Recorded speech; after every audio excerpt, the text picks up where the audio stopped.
कि भारत माता की जय बोलिए, आप कहते हैं मैं नहीं बोलूंगा। सिनेमा हॉल में राष्ट्रगान की बात आती है, वहां पर भी आप उल्टी लाइन पकड़ लेते हैं। पीएम अपने आप को फकीर बताते हैं, आप प्रधानमंत्री नरेंद्र मोदी को जालिम बताते हैं। ऐसा क्यों? आप हमेशा उल्टी तरफ क्यों होते हैं? ऑल इंडिया मजलिसे इत्तेहादुल मुस्लिमीन के अध्यक्ष और हैदराबाद से सांसद असदुद्दीन अवैसी के उठाए मुद्दों पर देश की राजनीति में हलचल पैदा कर देते हैं और इन मुद्दों पर अवैसी के सपोर्ट में देश भर से आवाज़ सुनाई देने लगती है। अवैसी एक ऐसे मुस्लिम नेता हैं जो विवादों में रहकर देश के मुस्लिम वोट बैंक तक अपना संदेश पहुंचा लेते हैं। सांसद अवैसी अपने तर्कों और हाजिर जवाबी के लिए मशहूर हैं। चाहे पार्लियामेंट में मुसलमानों और दलितों से जुड़े मुद्दों को ज़ोरदार तरीके से उठाने की बात हो या फिर पाकिस्तान और आईएस के खिलाफ खुलकर बोलने की बात हो, असदुद्दीन अवैसी हमेशा अपनी बात को बहुत ही बेबाकी और सीधे लफ्ज़ों में रखते हैं। अवैसी टीवी डिबेट्स में भी अपनी बात को तर्कों के साथ रखते हैं। अवैसी कभी हवा में बात नहीं करते हैं। अवैसी के सामने कोई एंकर हो या फिर किसी राजनीतिक पार्टी के प्रवक्ता, सबके पसीने छूट जाते हैं। देखिए इस डिबेट को जब अमीश देवगन भारत माता की जय कहने पर सवाल किया तो किस तरह से बेबाकी से जवाब दिया। अगर आपने हमारे चैनल को अभी तक सब्सक्राइब नहीं किया है तो हमारे चैनल को सब्सक्राइब कर लीजिए। अवैसी साहब, आपको मेरी आवाज मिल रही है? सर शो जाता है हिस्ट्री का ये ईटीवी पर। अवैसी साहब, लगता है अवैसी साहब तक फिलहाल आवाज नहीं जा पा रही। अवैसी साहब, अब आपको मेरी आवाज मिल रही है? जी जी मिल रही है सर। जी जी। अवैसी साहब, पहला सवाल आप ही से पूछते हैं। आप हमेशा उल्टी लाइन पर चलते हैं। कहा जाता है कि क्योंकि मैं बीजेपी और आरएसएस के खिलाफ हूं, तो जब उनकी मुखालिफत करूंगा तो आपको उल्टी लाइन नजर आएगी। और भारत माता का जो नारा आप बोल रहे हैं उसका कानून बना दीजिए। आप कानून बनाएंगे तो कानून को फॉलो करेंगे। अब रहा सवाल जनगण मन का, तो सुप्रीम कोर्ट का डायरेक्शन है। मैंने कहा कि बिल्कुल जब सुप्रीम कोर्ट ने कहा है तो उसको मानना पड़ेगा। अब प्राइम मिनिस्टर को क्रिटिसाइज करूंगा तो उसमें गलती क्या है? कोई गुनाह कर रहा हूं क्या मैं? डेमोक्रेसी है, कोई डिक्टेटरशिप तो नहीं हुई अभी हिंदुस्तान में, इमरजेंसी तो नाफिज नहीं हुआ, तो मुझे पूरा राइट है कि मैं प्राइम मिनिस्टर को क्रिटिसाइज करूं, प्राइम मिनिस्टर से सवाल करूं। उसमें बुरी बात क्या है? लेकिन भारत माता की जय, भारत माता की जय में प्रधानमंत्री को क्रिटिसाइज करना कैसे आ जाता है? भारत मां तो सभी के लिए है, उसकी जय बोलने में हर्ष क्या है? उसके लिए आपको कानून चाहिए। घर में अपनी माता को भी तो प्रणाम करते हैं सब। हाँ जरूर जरूर जरूर। मैं अपनी माँ को उनके पैर पड़ता हूँ, अपनी माँ से दुआ लेता हूँ और मुझे सिखाया गया है कि मेरी माँ के पैर के नीचे जन्नत है। मैं अपने मुल्क की पूजा नहीं करता, मैं अल्लाह की पूजा करता हूँ और इसमें कोई मेरा मुल्क से वफादारी या मोहब्बत कम नहीं होती। आप कानून बना दीजिए कि हर हिंदुस्तानी को नारा कहना पड़ेगा, तो जब देख लेंगे। जब तक आप कानून नहीं बनाएंगे और मगर मैं नहीं बोलूंगा, आप कहने में बिना कानून के नहीं बोलूंगा, चाहे जिसने जो करना है वो कर ले।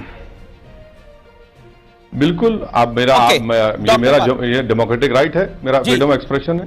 देखिए बीजेपी के स्पोक्स पर्सन ने बहुत सी बातें की हैं, वो बेचारे मेरे कपड़ों तक आ गए, मेरी ऐनक तक आ गए। ठीक है, कोई बात नहीं, शायद उनको यही कहना था।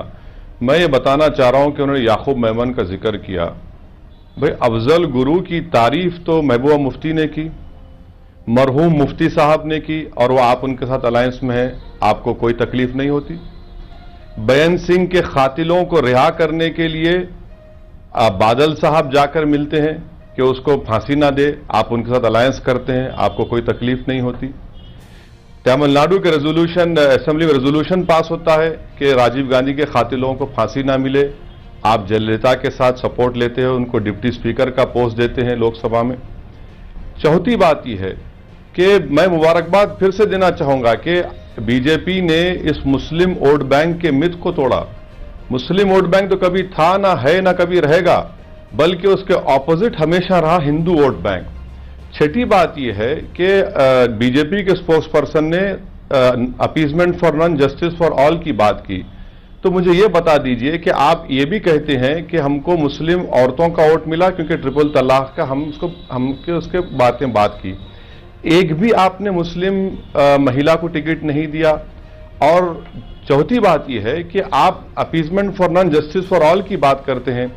आपकी कैबिनेट में कितने राजपूत मिनिस्टर हैं, कितने ब्राह्मण मिनिस्टर हैं, कितने ओबीसी मिनिस्टर हैं, जवाब कितने दलित मिनिस्टर हैं, उसको सुनिए, आप खत्म कर दीजिए, उसको मीडिया ने सामने रख दिया। तो मैं ये बताना चाह रहा हूं कि appeasement for none justice for all ये सिर्फ एक नारा है, और अगर ये बात सही है तो फिर आप ये बता दीजिए कि महाराष्ट्र में बॉम्बे हाईकोर्ट ने मुसलमानों को रिजर्वेशन देने के लिए कहा, कोर्ट का ऑर्डर आप नहीं मानते, फिर आप बोलते appeasement for none justice for all. आप जाके एग्रीमेंट कर लेते हैं हरियाणा के जाटों से, वहां पर अपीजमेंट नजर नहीं आता। आप रिजर्वेशन देते हैं पटेलों को गुजरात में, वहां अपीजमेंट नजर नहीं आता आपको। तो यही पॉलिसी है कि बीजेपी सिर्फ नारों की बातें करती है, appeasement for none justice for all. तो आप ही तो अपीजमेंट कर रहे हैं, और मैं आपको बता रहा हूं कि मुसलमानों का अगर अपीजमेंट हुआ है तो फिर क्या सच्चर कमेटी झूठी है, मिश्रा कमीशन झूठा है, कुंडू कमेटी की रिपोर्ट जो इस सरकार को दी गई थी क्या उसके फाइंडिंग झूठे हैं? अब आप ही फैसला कर लीजिए कि अपीजमेंट हुआ या नाइंसाफी हुई। नहीं, पर मुसलमान वोट बैंक तो बीजेपी नहीं करती, मुसलमान वोट बैंक तो मायावती करती हैं, अखिलेश यादव भी करते हैं, कांग्रेस पार्टी भी करती है। जवाब डॉक्टर पात्रा, 30 सेकंड में जवाब, क्विकली।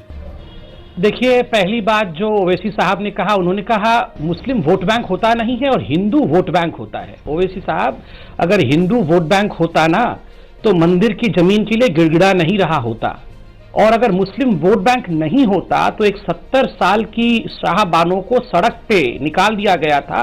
उस समय देश के दिग्गज नेता कांग्रेस पार्टी के संसद में इसलिए इकट्ठे नहीं हो गए होते क्योंकि मौलवियों को वो पसंद नहीं था। एक महिला का अधिकार वहां छिन गया क्योंकि पूरे मुसलमान वोट बैंक की चिंता उस समय के राजनेताओं का था।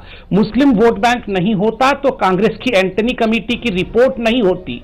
और जहां तक हिंदुओं की बात है, मैं बिल्कुल दिल की बात बता दूं आपको ओवैसी साहब, आप कल मंदिर के ऊपर बोल रहे थे कि इसमें जो कोर्ट ने कहा, जो मुख्य न्यायाधीश ने कहा, वो उचित नहीं है। देखिए, इसमें समझने की बात है। और मैं आज डॉक्टर स्वामी ने क्या कह दिया, संबित पात्रा, आज डॉक्टर स्वामी ने कह दिया कि वो तो धमकी देने पे उतर आए। उन्होंने कहा कि राज्यसभा में बहुमत होते ही कानून लेकर आएंगे, मुस्लिम समाज अभी मान ले, हम सरयू नदी के पार उन्हें मस्जिद बनाने देंगे। क्या आपको लगता नहीं है ये धमकी भरा अंदाज है डॉक्टर सुब्रमण्यम स्वामी का? मेरे पास बाइट भी है, मैं बाइट सुनवाऊंगा आपको, मैं बाइट प्ले करवाता हूं, आप बाइट सुनेगा और रिएक्शन दीजिएगा। वो बाइट प्ले करते हैं और आप बाइट पर रिएक्शन दीजिएगा। और मैं असदुद्दीन ओवैसी आपके पास भी आ रहा हूं, आप क्यों नहीं चाहते कि सुलह हो जाए इस पूरे मामले के अंदर? डॉक्टर स्वामी की बाइट। मुस्लिम समुदाय के लिए दो ही रास्ते हैं, ना उनको कुछ भी नहीं मिलेगा या उनको मस्जिद चाहिए तो सरयू नदी के उस पार बना सकते हैं। मैंने ये कहा कि आप नहीं मानोगे तो हमारे लिए तो रास्ता बहुत साफ है। तुम कोर्ट में फैसला चाहते हो, इलाहाबाद हाई कोर्ट ने दे दिया, सुप्रीम कोर्ट में पता नहीं कितने साल चलेगी। निर्णय तो अभी तक इलाहाबाद हाई कोर्ट का तो हमारे पक्ष में है, सुप्रीम कोर्ट का कोई निर्णय नहीं है। वो निर्णय आने के पहले हम कर सकते हैं। देखिए, आप मान जाइए तो सरयू नदी के पार आपको मिल जाएगी मस्जिद, नहीं तो हम 2018 में राज्यसभा के तरीके से मंदिर बनवा लेंगे। क्या मतलब है डॉक्टर पात्रा इस बयान का, बताइए। मैं समझाता हूं। सुब्रमण्यम स्वामी जी से पूछा गया कि क्या क्या तरीके हैं, कॉन्सेंसस जिसके लिए खुद स्वामी साहब ने सुप्रीम कोर्ट में खड़े होकर गुहार लगाई और जिसका नतीजा रहा कि सुप्रीम कोर्ट के मुख्य न्यायाधीश व अन्य 2 जस्टिसों ने, ये जो लोग कहते हैं, ओवैसी साहब जैसे लोग जो कहते हैं कि हम लोग, हमारी पार्टी और शायद हिंदू धर्म ये टॉलरेंट नहीं है, मैं आपको बहुत इज्जत के साथ कह रहा हूं साहब, 7 जनवरी 1993 से अयोध्या में रामलला की पूजा हो रही है, यानी करीब 24 साल हो गए हैं। अब अगर उधर मंदिर बन जाएगा तो आपको इसमें हर्ज क्या है? अगर चीफ जस्टिस ऑफ इंडिया कहते हैं कि दोनों पक्ष आपस में बैठ के बात कर ले तो उसमें हर्ज क्या है? क्या आप नहीं चाहते कोई सोल्यूशन निकले? जो बच्चे थे वो जवान हो गए, जो जवान लोग थे वो बूढ़े हो गए पिछले 24 साल के अंदर। लेकिन राम मंदिर का मुद्दा जस का तस है। और एक बात बताइए, इस देश का मुसलमान क्या औरंगजेब और बाबर की मस्जिद चाहता है इस देश के अंदर? मेरा बहुत सीधा और सटीक सवाल है आपको ओवैसी साहब, ओवर टू यू।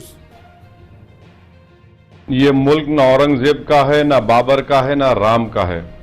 ये मुल्क कॉन्स्टिट्यूशन के मुताबिक चलेगा। संबित पात्रा जिस तरह से बोल रहे हैं वो ये बताने की कोशिश कर रहे हैं कि मुल्क सिर्फ हिंदुओं का है और हिंदुओं की आस्था के लिए वहां पर हम मुसलमानों के बात मानना पड़ेगा। मैं आपसे बड़ी इज्जत के साथ आपसे कह रहा हूं कि ना मेरी आस्था ना आपकी आस्था पर मुल्क चलेगा। मुल्क चलेगा तो संविधान के ऊपर चलेगा, मुल्क चलेगा तो रूल ऑफ लॉ की सुप्रीमेसी पे चलेगा। मुल्क ऐसा नहीं चलेगा कि भाई मुझे सुकून मिलना है तो मैं बना दूंगा, नहीं। सुप्रीम कोर्ट में टाइटल का सूट है और मुझे पूरा यकीन है कि सुप्रीम कोर्ट आस्था की बुनियाद पर नहीं बल्कि टाइटल और लीगल डॉक्यूमेंट्स की बुनियाद पर फैसला देगा। दूसरी बात यह है कि आप मुझसे कह रहे हैं औरंगजेब बाबर, आपको क्या मुझ में औरंगजेब बाबर नजर क्यों आता? मुझ में मोहम्मद अली जौहर, अबुल कलाम आजाद क्यों नजर नहीं आते? आप में नहीं, आप में नहीं। मैंने बात करी क्या इस देश के मुसलमान को औरंगजेब और बाबर की मस्जिद चाहिए? मैंने ये सवाल पूछा, मैंने ये सवाल पूछा। आपने मेरे सवाल को ट्विस्ट करा अपने तरीके से। सुनिए जी ओवैसी साहब, सुनिए मस्जिद ना बाबर की होती है, ना औरंगजेब की होती है, ना ओवैसी की होती है। मस्जिद अल्लाह की होती है। और मैं आपको याद दिलाना चाह रहा हूं कि हिंदुस्तान के संविधान में जो भी फ्रीडम ऑफ रिलीजन है उसके मुताबिक संपित भी जी सकते हैं, मैं भी जी सकता हूं। और मैं बताना चाह रहा हूं बीजेपी के लोगों के, मुझे सुकून यहां मिलता है, मैं हिंदुस्तान का हूं, हिंदुस्तान की मट्टी में पैदा और इसी मट्टी में इंशाअल्लाह जाऊंगा मैं। रहा सवाल सुनिए, रहा सवाल मक्का और मदीना का, वो मेरा रिलीजियस एक फेथ है और उससे आपको उतनी तकलीफ क्यों हो रही है? सुप्रीम, मैं संपित से कहूंगा कि आप मिस्टर मोदी से जाकर कहिए कि आप सुप्रीम कोर्ट में कह दीजिए कि रोज इसकी हियरिंग करवाइए। जिस तरह समर हॉलिडेज में सुप्रीम कोर्ट ट्रिपल तलाक की रोज हियरिंग कर रही है, इसको करवा दीजिए। अगस्त तक बगैर रोके रोज हियरिंग करवाइए, सुप्रीम कोर्ट का जजमेंट आ जाएगा। सरकार आपकी है, आप क्यों नहीं सुप्रीम कोर्ट जाकर कहते? सुप्रीम कोर्ट के ऑब्जर्वेशन को आपने जजमेंट बना दिया। ऑब्जर्वेशन है और माजी में 6 मरतबा कोशिश हो चुकी है। मैं और मैं आखिर में बता रहा हूं कि सुब्रमण्यम स्वामी गलत कह रहे हैं। जब तक ये मसला सुप्रीम कोर्ट